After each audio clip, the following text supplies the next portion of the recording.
Understanding that our grandfather, a black man in 1940s Alabama, was able to purchase over 100 acres of land, and it's pretty significant. How many acres? 127 more or less.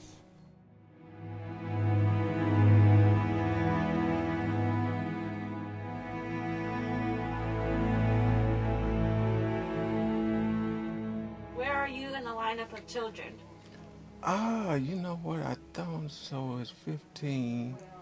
So it's 4 under me. So we had to do some subtraction there. I'm not that good at math, but there was a program called a tenant loan service, and it was by the Department of Agriculture. That allowed farmers to purchase land for development and actually participate by selling some of the fruits of the land, if you will. We raise hogs, we raise cows, we raise goats, we raise chickens, up on top of chickens.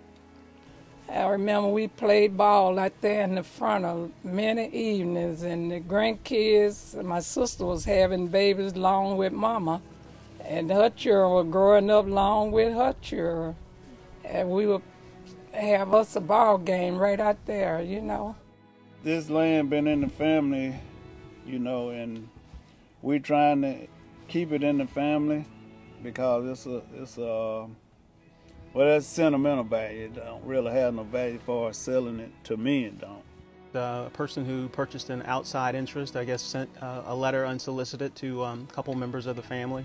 They had no idea the ramifications that it would create, and when we found out about it, it was by way of a lawsuit from the gentleman who purchased the interest, and he said that he had an intent to buy all of the land.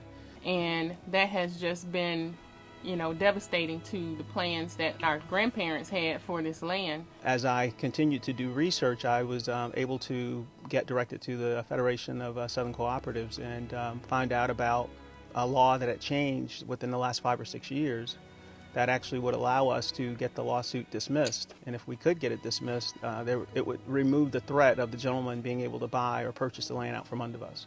The family contacted me as a result of outreach that we performed, at the Heirs Property Conference. I talked with the family a little bit about their objectives and what some of the things they would like to see on the property. And a lot of time that management is geared around USDA resources that's available through different programs. And so we'll take those programs and the objectives and the resources and come up with a farm management plan. For us, our goal is to either place the land into an LLC or a trust so that it's a collective entity, and proceeds from whether it's selling timber or if we're doing leasing of the land, we could generate income, and that income could be used to send kids to college, start businesses. What I'd like to do is really make it so that our children aren't starting at zero. I was in the industry, in the forestry industry, for approximately 10 years, and I left to work with landowners, specifically to work with minority landowners as a consultant. So I saw an opportunity to go out and introduce these families to USDA programs that they probably would not have had if I weren't there to kind of guide them through. And I saw an opportunity even after that with the Federation to do that on a whole lot larger scale than I could as an individual consultant. This farm was owned by my grandparents, Joe and Pearlie Eli. I think it would be amazing to see the place come out close to what he would expect for it to be. I think that my grandparents would be proud to know that their children raised their children the same as they did, and that we were able to enjoy the land the same as their children were. They would be rejoicing right now, just to know that this going on. They work hard, they loved it, and they taught us to love it.